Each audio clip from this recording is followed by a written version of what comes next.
Hi everyone. Happy October. I'm really excited about this episode. I felt like it was the perfect time for an episode on my supernatural experiences, some spooky stories, and different encounters I had that have stuck with me this whole time. And I'll just start off by saying I've never actually seen a ghost. So there's no full on ghost story, but I have a couple different versions of different stories that I'm going to share with you guys. Just some odd encounters, like I said, that have stuck with me this whole time. And it's interesting because thinking about it when I was coming up with the idea for this podcast, and really what a lot of my focus and work on the side has been the last 4 or 5 years has been on energy and looking at it, energy, whether it's self-empowerment or meditation, just moving energy, and really the supernatural side of things is also energy related. So it is all kind of on a spectrum of whether it's you kind of being in your own personal space and working things out through meditations and psychic work, or kind of sensing other people's energy, whether it is in a physical form or spiritual form. So I'm really open minded when it comes to all of this stuff.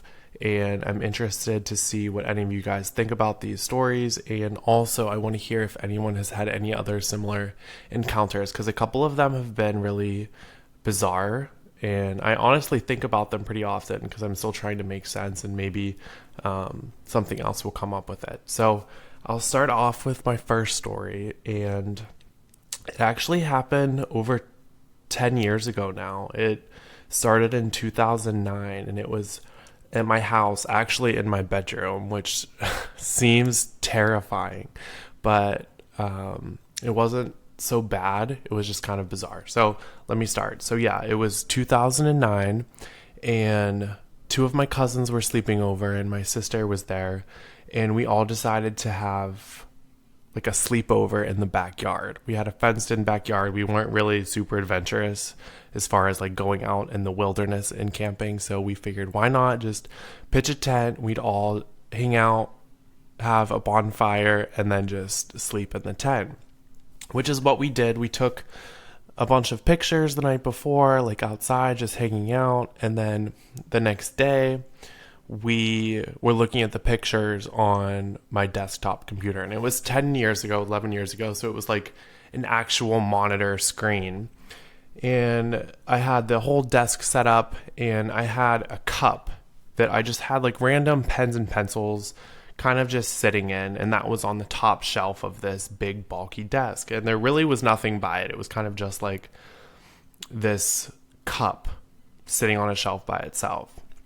So we're scrolling through the pictures, not thinking much of it, and we come across some outside of the tent, and there are what appears to be orbs in the pictures, and we're seeing like a lot of them, and they're different shapes, different sizes. And I'm not like a huge believer. I'm mostly a skeptic when it comes to like orbs and pictures, I'd say, for the most part. Like, I think it just depends. I mean, there's so much that could go wrong, whether it's dust or just like a refraction of light. It could really be anything, especially with all these filters and apps that are out now. So back like 10 years ago, we just noticed it. Like, we were just kind of talking about it.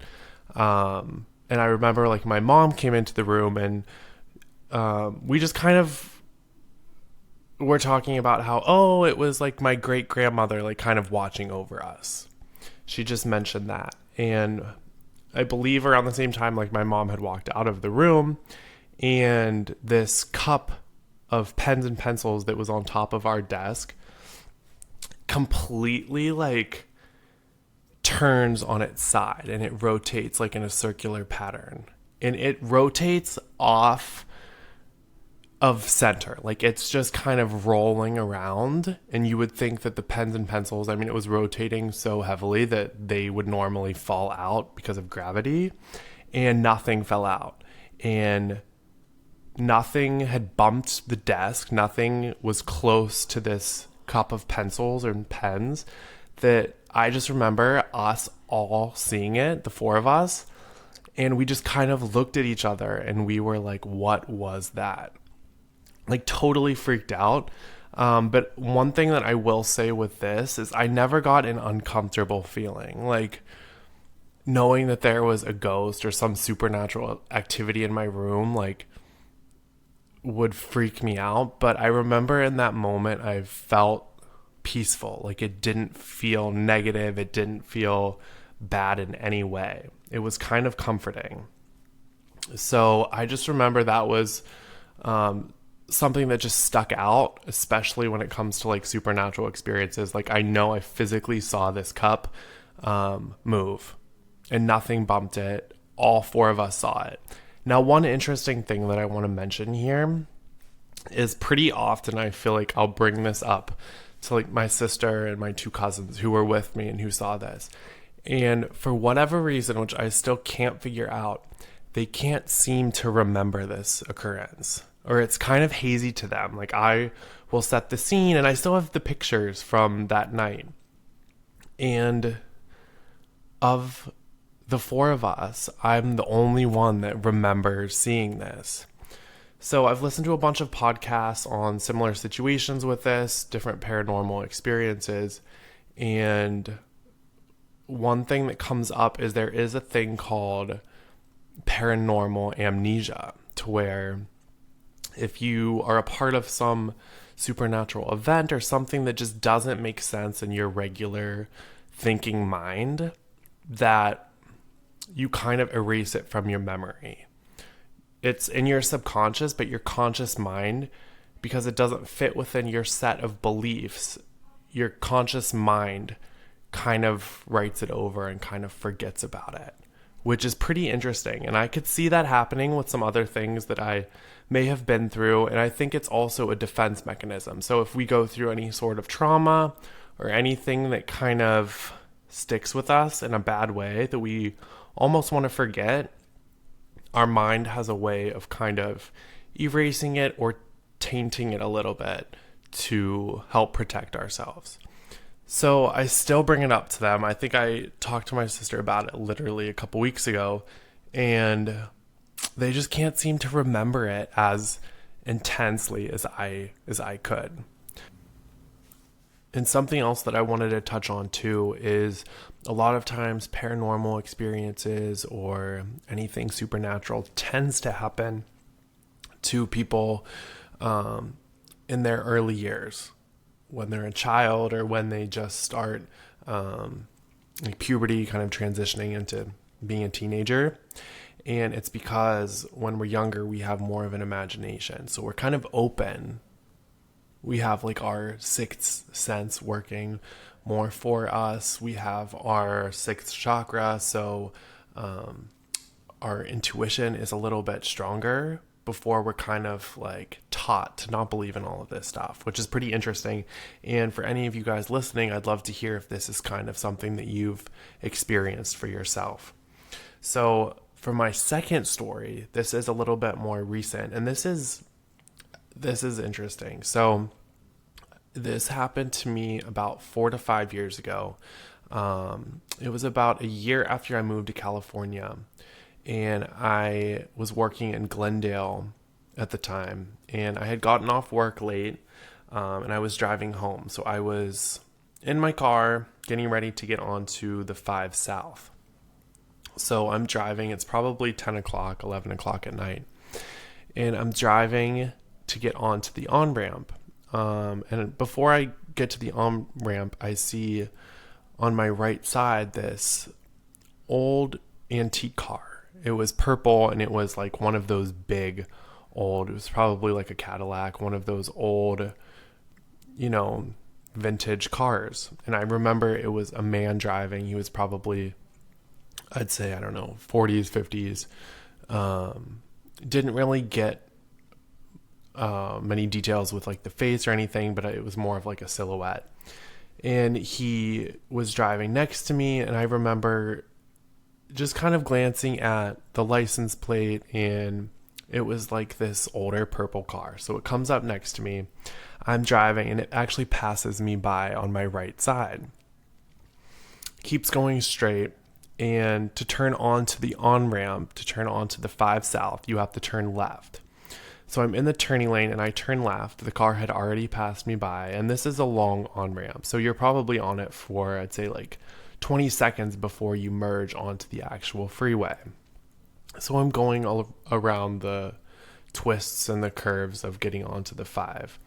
And as I'm merging on, I'm probably on the 5 for maybe like 5 seconds before I see the same car come up past me on my left side.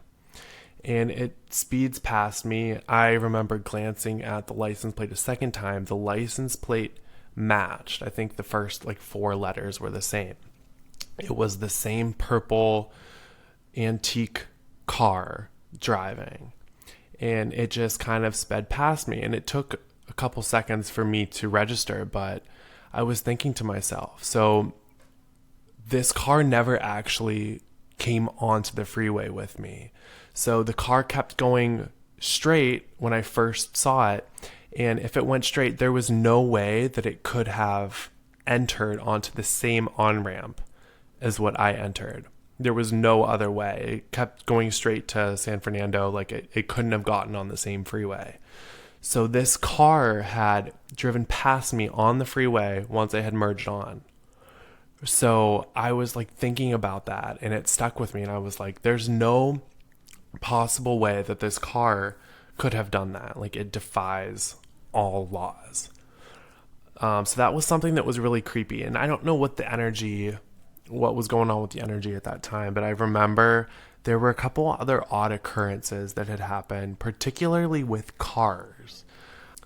I remember being in my parking garage at my apartment getting ready for work, and I think I was just sitting in my car with my car on, and I was looking down at my phone, and just a couple weird things, like I knew a car was on catty corner from me and that there was someone there, and I looked up and it was gone.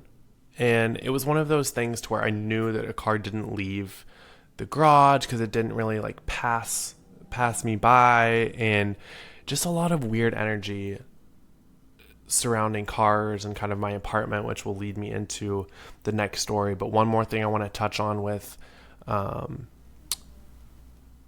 5 South or 5 North, whatever direction, both directions, but it kind of goes alongside Griffith Park.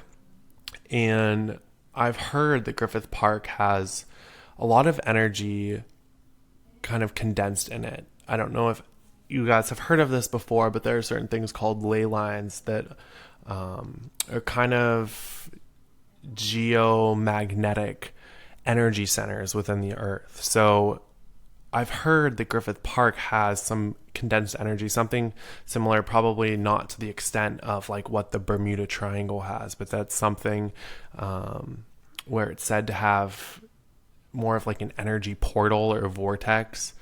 So I was wondering, was it something like that wasn't necessarily like a ghost car, but something more or less like a portal? Was it like an interdimensional being? It honestly was really weird. And I know that there's been like a lot of weird activity at the LA Zoo, which is really close to there, the old LA Zoo, I should add, and the carousel over there as well. So I just thought that to be odd. One podcast said that, yeah, Griffith Park, parts of Pasadena, and even like Benedict Canyon, which I've talked before in the podcast about, just having like some intense geomagnetic energy. So yeah, my next story is also something to do with like my apartment here, which it's kind of weird that all of these stories, I don't think I've never lived in a haunted place, and I never want to actually, but all of these weird things seem to happen like at my apartment. But regardless, so this was probably 2 to 3 years ago, and it's the same apartment I live in now. And I remember my roommate was at work, and we have each other's location on our phone, and I knew that she was away. She was in like Santa Monica or somewhere on the west side, so it was far.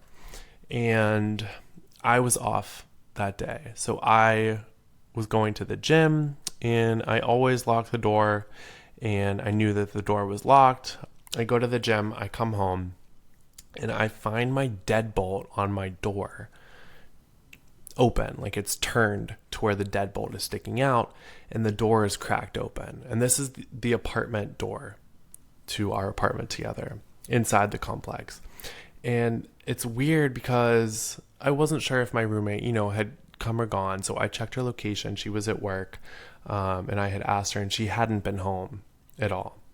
So I found that to be really strange. I always locked the door. I knew that I had actually physically locked the door, and no one else has a key to our apartment besides like the apartment manager of the complex. And we were really close with her, and I knew it wasn't her. So I hesitate, but I walk in slowly, and I'm like kind of prepared to like see someone in the apartment because it's cracked open. It's weird. The door was just left ajar. So I walk in, and I'm kind of checking behind everything, like behind doors and curtains, and like even in like cupboards. I'm like trying to figure out who is in the apartment. And in my search, I notice something, the air is off, and I start to smell gas. So immediately I'm like, what is this? So I look, and the back burner to our gas stove is turned on. So I was really alarmed by that. At that point, I remember I hadn't used the stove in at least a week. And I was wondering, like, okay, how is this on right now? So I immediately texted my roommate, and I had asked her, I was like, hey, have you been home? Why, or is the gas on? Like, did you happen to leave it on? Did you cook last night or this morning? And she said no, she actually hadn't used the stove in the last week either. So even if one of us cooked the night before, like we would have smelled it in the morning. So it just didn't add up. It didn't make sense. So I was so freaked out. I ended up filing a police report. My roommate and I like slept on the couch in like our living room for like the next week. We just couldn't figure out who it was that was in there, why it was there, why the gas was on. And yeah, it really freaked me out. I like Palo Santo'd the whole apartment. I like kind of tried to shift the energy. I'm not saying that it was supernatural, but it just doesn't add up because no one else had a key to our apartment at that time. And the fact that the gas was on, the door was open, it gave me a really weird, uncomfortable feeling. There were a couple other things going on in the apartment at the time. My car was broken into, and it ended up like having wires cut that didn't add up. Like that was a month prior. But yeah, it was a definitely interesting time, and I have a part 2 to this story. So I think this story actually happened like 3 years ago. So about a year ago, I was telling this story to a coworker, and this was at night. I was just kind of relaying the same events to him like I'm telling you guys now. And I come home that night after explaining the full story in detail, and I like come into my room, kind of do my like normal thing, just like getting ready for bed. And I walk back out into the living room, and I notice that the door is cracked. So I'm immediately kind of freaking out because I had just like retold the story to a coworker. So it was fresh in my mind. This was probably like an hour and a half prior. The door was cracked, and the gas on the stove was on. So I was freaking out, and I had immediately asked my roommate, hoping that it would be a coincidence that she just happened to leave the gas on the stove on. And once again, she said she hadn't used the stove that night. So it really was like unexplainable. I think this is one of those paranormal amnesia situations that I like kind of wanted to forget because it just made me feel so uncomfortable because it just didn't line up. There was no explanation as to why. So I actually came up with like a journal that I write some of this stuff down in just so I can remember the details. But yeah, so I'm hoping that me sharing the story with you now won't lead to this happening a third time. But yeah, definitely weird. And kind of thinking about all three of them, they're all like totally different experiences. And I'd love to hear if any of you guys have had any similar experiences, whether it was seeing something or feeling something. And I didn't really touch on some other aspects that I would like to in a future episode, such as like ghost investigations that I've gone on, or any seances, or even past life regressions, which are super interesting. And I have some really cool experiences with those, which I want to share with you guys. But I thought for Halloween that this would be like a fun episode, and I'd love to hear your feedback. Also, if you guys have had any crazy, unexplainable, weird situations like this, I'd love to hear. So please DM me or share them with me. I'd love to hear. Yeah. Thank you guys for listening.